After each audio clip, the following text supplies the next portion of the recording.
हो, हे भगवान, आज तो कितनी जोर की धूप हो रही है। काम करने की बिल्कुल भी हिम्मत नहीं हो रही। अरे रमेश भैया, जरा पानी वानी तो पी लो, फिर काम कर लेना। जरा देखो तो कितनी जोर की धूप हो रही है। हाँ हाँ भैया, आप एकदम उचित कह रहे हैं। मैं जरा आराम कर लेता हूँ, फिर काम करूँगा।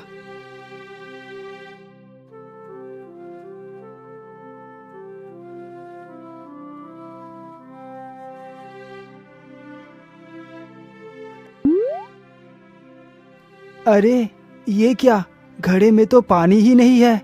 अरे रुकिए जी, आप क्या खाली पेट ही पानी पिएंगे? मैं खाना लेकर आ गई हूँ। पहले आप खाना खा लीजिए, फिर पानी पीना। लेकिन रेणुका, घड़े में तो पानी ही नहीं है। तुम जरा यही रुको, मैं अभी नदी से पानी ले आता हूँ। इतना बोलकर रमेश घड़े को उठाकर नदी की ओर चल देता है।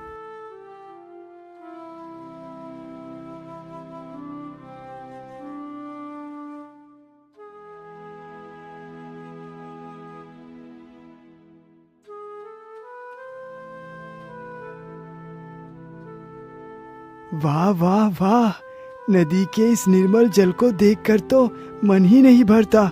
चलो, मैं जल्दी से पानी भर लेता हूँ।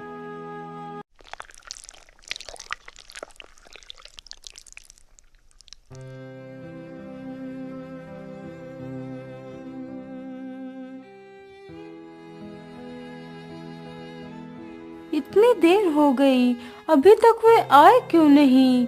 बेचारे इतनी कड़कती धूप में भी काम कर रहे हैं। अरे क्या हुआ रेणुका, तुम कहाँ खोई हुई हो?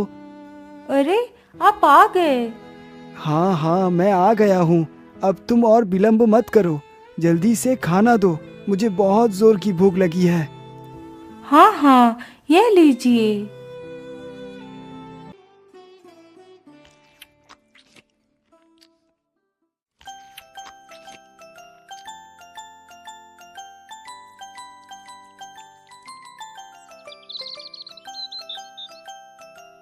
वाह वाह रेणुका, तुम्हारे हाथ में तो जैसे कोई जादू है। तुम्हारे हाथों का खाना खाकर तो मेरा मन प्रसन्न हो जाता है। अरे क्या हुआ रेणुका, तुम इतनी उदास क्यों बैठी हो? कहीं नहीं जी, मैं आपके बारे में ही सोच रही थी। मेरे बारे में? लेकिन तुम मेरे बारे में सोच क्या रही हो? अजी, आप इतनी मेहनत करते हैं, चाहे धूप हो या बरसात, आप हमेशा खेत में ही परिश्रम करते रहते हैं। इस प्रकार आपका शरीर तो कितना कमजोर हो चुका है। लेकिन भाग्यवान, यही तो मेरा कार्य है। इसके अलावा और मैं कर भी क्या सकता हूँ? यदि अनाज नहीं उगाऊंगा तो हम खाएंगे क्या? अरे आप ये क्यों भूलते हैं कि जो खेत में कभी काम नहीं करते हैं तो उन्हें खाने को कैसे मिल जाता है? मैं कुछ समझा नहीं भाग्यवान, तुम कहना क्या चाहती हो? मैं यही कहना चाहती हूँ कि आप तो दिन रात खेत में काम करते रहते हैं और आपके बड़े भाई दिन भर इधर उधर घूमते रहते हैं। क्या कभी वे खेत में काम नहीं कर सकते? अरे भाग्यवान, भैया दिन भर घूमते नहीं है। वो सबका फैसला करते हैं, क्योंकि वो मुखियागिरी करते हैं। और वो भी तो जो कमा कर लाते हैं उसे घर के कार्य में ही लगा देते हैं। जानती हूँ, लेकिन क्या आप मुखियागिरी नहीं कर सकते? आप मुखियागिरी करो और बड़े भैया खेतों में काम करेंगे। अरे नहीं नहीं भाग्यवान, भला मैं मुखियागिरी कैसे कर पाऊंगा? मुझे तो कुछ भी पता नहीं। अरे आप भी ना, यदि पता नहीं है तो पता भी हो जाएगा। नहीं नहीं रेणुका, ये कार्य मेरे बस का नहीं है। अरे मुखिया बनना इतना कठिन भी नहीं है, बस एक लाठी और सिर पर पगड़ी बांध लो, बन जाओ मुखिया जी। अरे तुम इस कार्य को जितना आसान समझ रही हो उतना आसान नहीं है ये। नहीं जी, मैं आपकी कोई बात नहीं सुनूंगी। कल से आप मुखियागिरी ही करोगे बस। अच्छा ठीक है भाग्यवान, मैं भैया से इसके बारे में बात करूंगा।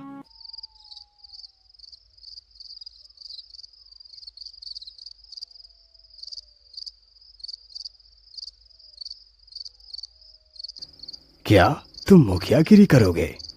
जी भैया, मैं इतने दिनों से खेत में काम करता आया हूँ और आप मुखियागिरी।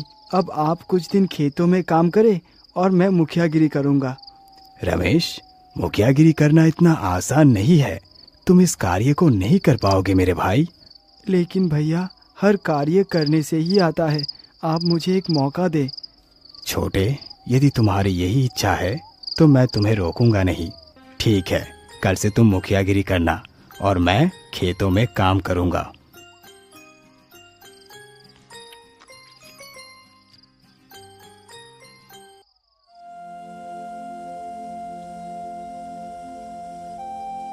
अगली सुबह होते ही रमेश बन ठनकर हाथ में एक लाठी लेकर नगर की ओर निकल पड़ता है। अरे वाह, मुखिया बनना तो कितना आसान और आरामदायक है। बस दिन भर इधर उधर घूमते रहो। रमेश चलते चलते एक गांव में पहुंचता है। अरे ओ भाई, तुम कौन हो? तुम तो मुझे कुछ जाने पहचाने से लग रहे हो। अरे, ये कैसी औरत है जो मुझे जाना पहचाना बता रही है, जबकि मैं तो पहली बार इस नगर में आया हूँ। अरे क्या हुआ? तुम कहाँ खो गए? आखिर तुम कौन हो? मैं बसंत नगर का मुखिया रमेश हूँ। ओह अच्छा, तो तुम मुखिया जी हो, परंतु तुम तो कहीं से भी मुखिया नहीं लग रहे हो। अरे नहीं नहीं, मैं सत्य कह रहा हूँ। मैं एक मुखिया ही हूँ। अच्छा, यदि तुम एक मुखिया हो तो क्या तुम मेरे 2 सवालों का जवाब दे सकते हो?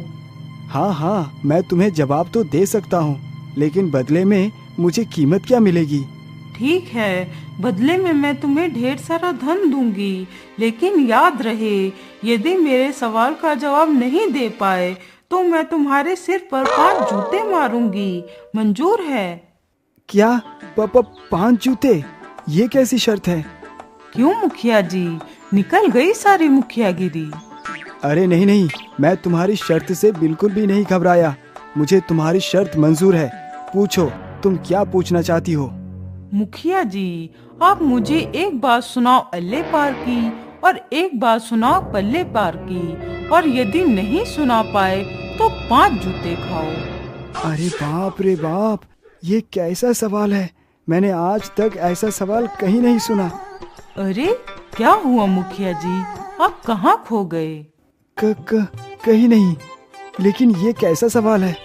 मुखिया जी, यही सवाल है। आपको मेरी शर्त तो भली भांति याद ही होगी।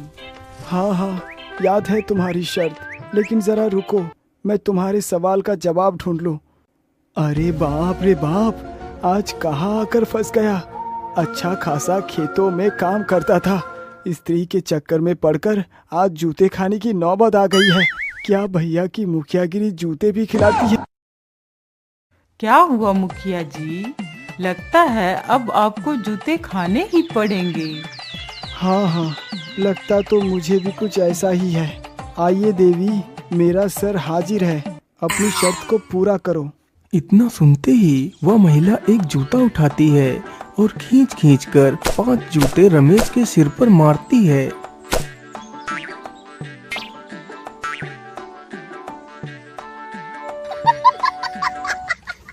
मुखिया जी, अब आप यहाँ से जा सकते हैं। हाँ हाँ, जाता हूँ देवी, जाता हूँ। बड़ा आया मुखिया बनने। आजकल कोई भी पगड़ी बांध हाथ में लाठी लेकर मुखिया बन जाता है। अब तो यह मुखिया दोबारा लौटकर नहीं आएगा। भैया, ये लीजिए अपनी लाठी और पगड़ी, मुझे नहीं करनी मुखियागिरी। लेकिन रमेश, हुआ क्या? मुखियागिरी तो तुम खुद करने गए थे। अरे भैया, मुझे समझ नहीं आता कि आप मुखियागिरी करते हैं या सबके जूते खाते हैं। अरे रमेश, कुछ बताओगे कि आखिर हुआ क्या है? भैया, मैं प्रीतम नगर गया था, वहाँ पर मुझे एक स्त्री मिली थी। फिर रमेश सारी कहानी अपने बड़े भाई को सुनाता है।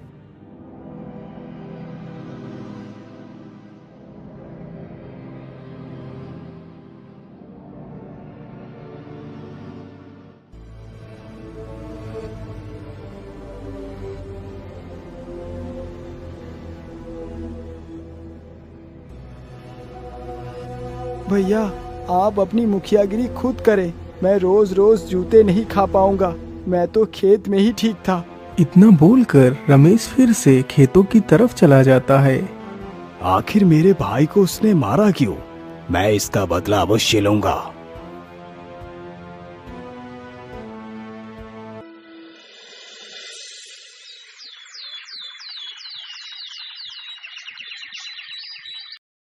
अगले ही दिन भीमा बन ठन कर निकल पड़ता है।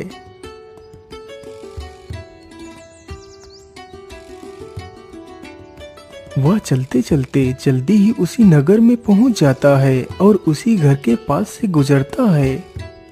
अरे ओ भैया, जरा मेरी बात सुनना। हाँ हाँ बोलिए, आपने मुझे क्यों बुलाया? बस वैसे ही आपके सिर पर पगड़ी और हाथ में लाठी देखकर आपका परिचय जानना चाहा। मैं बसंत नगर का मुखिया भीमा हूँ। ओह अच्छा, तो बसंत नगर का एक और मुखिया आ गया मेरे जूते खाने। अरे आपने मुझे कुछ कहा? नहीं मुखिया जी, मैंने तो कुछ नहीं कहा। वैसे मुखिया जी, मेरे मन में 2 सवाल चल रहे हैं। आज तक मुझे मेरे सवालों का जवाब कोई नहीं दे पाया। अच्छा, क्या है आपका सवाल? जरा मुझे भी बताइए, हो सकता है कि मैं आपके सवाल का जवाब दे सकूं। सवाल तो पूछूंगी, लेकिन उससे पहले मेरी एक शर्त है। हाँ हाँ बोलिए, आपकी क्या शर्त है? मेरी शर्त बस इतनी सी है कि यदि तुमने मेरे सवालों का जवाब दे दिया तो मैं तुम्हें ढेर सारा खजाना दूंगी, और यदि नहीं दे पाया तो मैं तुम्हारे सिर पर 5 जूते मारूंगी। सोच लो। हाँ हाँ ठीक है, मुझे तुम्हारी शर्त मंजूर है। बताओ तुम्हारा क्या सवाल है? मुखिया जी, आप मुझे एक बात सुनाओ अल्ले पार की और एक बात सुनाओ पल्ले पार की, और यदि नहीं सुना पाए तो 5 जूते खाओ। अच्छा ये सवाल है, तो मैं तुम्हें पहले अल्ले पार की ही सुना देता हूँ।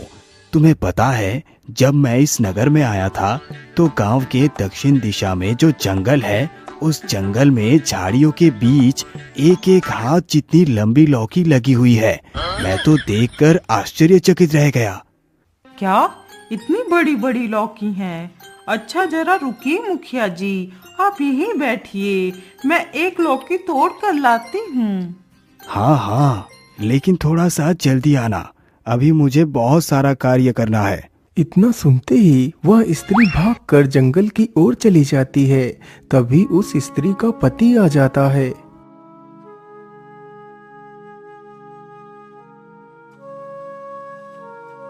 अरे मुखिया जी, आप हमारे घर में? बोलिए, आपका यहाँ आना कैसे हुआ? अरे कुछ नहीं भाई, मैं बस यहाँ से गुजर रहा था तो आपकी पत्नी ने मुझे यहीं पर बैठा लिया। अच्छा अच्छा ठीक है मुखिया जी। अरे भाग्यवान, जरा मुखिया जी को कुछ खिलाइए पिलाइए। अरे भाई, आप किसे आवाज दे रहे हैं? यहाँ तो कोई भी नहीं है। कोई भी नहीं? लेकिन मेरी पत्नी कहाँ गई? वो तो घर में ही थी। अरे भाई, थी तो घर में ही, लेकिन अभी अभी एक व्यक्ति यहाँ पर आया था। उसने आपकी पत्नी की तरफ कुछ इशारा किया तो तुम्हारी पत्नी उसके पीछे पीछे दक्षिणी जंगल की ओर चली गई। अरे मुखिया जी, आप ये कैसी बातें कर रहे हैं? हाँ हाँ भाई, मैं एकदम सत्य कह रहा हूँ।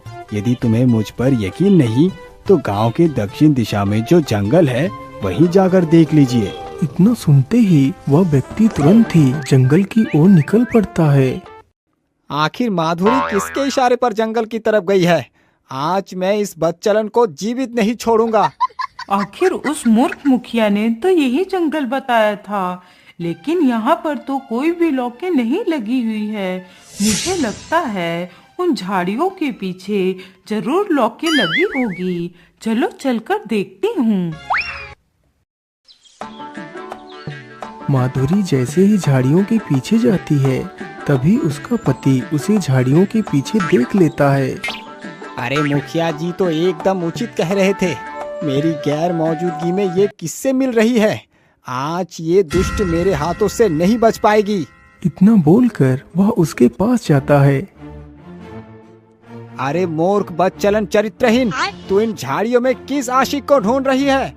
अरे आप गलत समझ रहे हैं। मैं तो यहाँ लौकी ढूंढने आई थी। दुष्ट, मुझसे छल करती है। लौकी तू झाड़ियों के बीच ढूंढ रही है। रुक, अभी देता हूँ तुझे लौकी। इतना कहते ही वह युवक खींचकर 4-5 डंडे अपनी पत्नी को जमा देता है।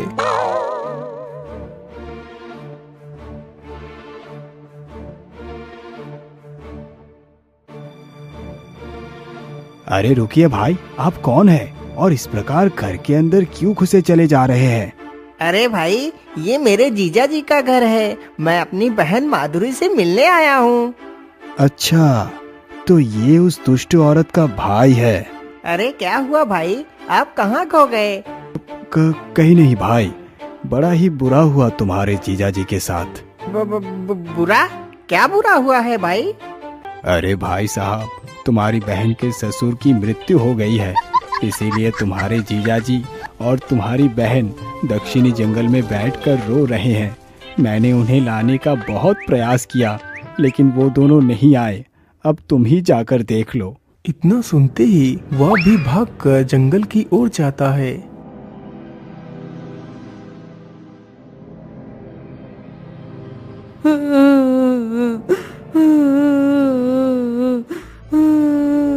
अरे जीजा जी, आप दुखी ना हो, यह तो प्रकृति का नियम है। अरे बहन, तुम भी मत रो। जो कुछ हुआ उसका मुझे भी बहुत दुख है।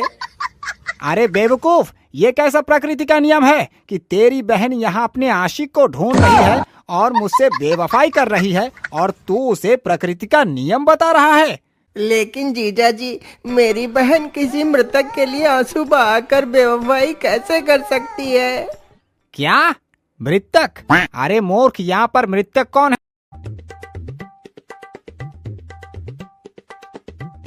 अरे जीजा जी, आप ये कैसी बातें कर रहे हैं? लगता है आप पिता की मृत्यु के बाद सदमे में चले गए हैं। अरे गधे, मैं किसी सदमे में नहीं हूँ। मेरे पिता की मृत्यु 10 साल पहले ही हो चुकी थी, तो अब मेरे पिता कहाँ से आ गए? लेकिन यह बात तो मैं भूल ही गया था। इसका मतलब उस युवक ने मुझे बेवकूफ बना दिया। अरे मूर्ख, तू तो पहले से ही बेवकूफ है। तुझे भला कौन बेवकूफ बना सकता है? जीजा जी, इस बारे में तो मुझे उस युवक ने बताया जो घर के बाहर बैठा था।